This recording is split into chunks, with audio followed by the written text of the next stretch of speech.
宝马8速自动变速箱要不要换油？我已经出过好几期了。今天借着这款740的变速箱故障，再补充一点，这是一台做全车整备的七系，车主特别交代，车子启动后有类似敲缸的声音，怀疑是 N50 发动机有故障。最后我们找到了故障原因，不是发动机，而是变速箱的内部磨损导致的。完了，你们走，把这个走。你方便。我们先看这个鱼骨的结合的齿，它扎了一个坑一个坑的，看到吧？这边很明显。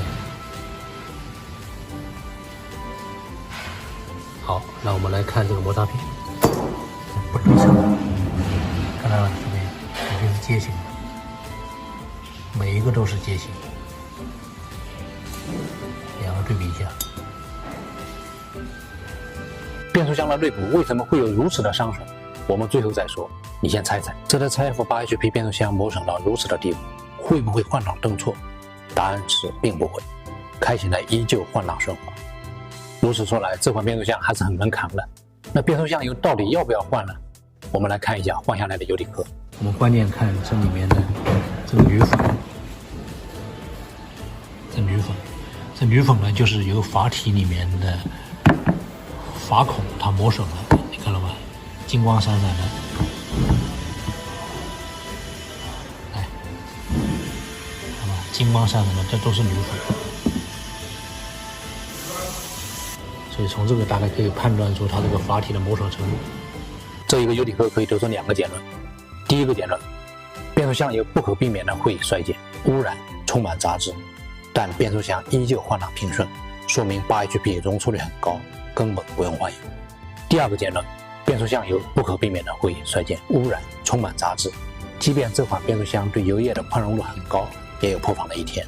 看清油液中杂质还能坚持不换的人，需要更高的宽容。这两个结论互相矛盾，但都符合逻辑。如果要让逻辑更加周全的话，还要加上几点。第一，换油的费用到底多少？如果真像某些高档场所7、8千的定价，是要斟酌斟酌，但像老陈这样的专修店在上海也就2000多块钱，这场争论的经济价值将大幅缩水。第二，主动换油会画蛇添足导致换挡顿挫吗？不会，前提是按照标准流程更换符合标准的油液，最起码在老陈这里还没有出现过。换油出现问题的，请复盘油品和换油公里。大里程换油后有顿挫的，请自行学习变速箱的自适应值。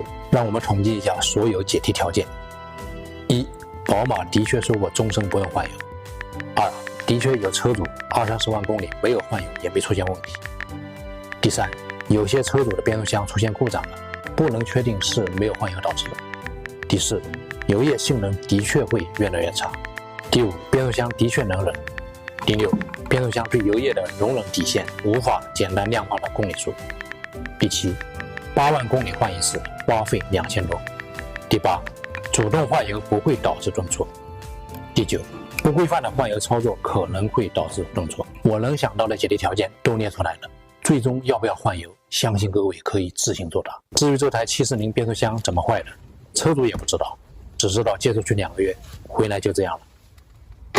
我觉得借车人不去主机厂做试车时，可惜了。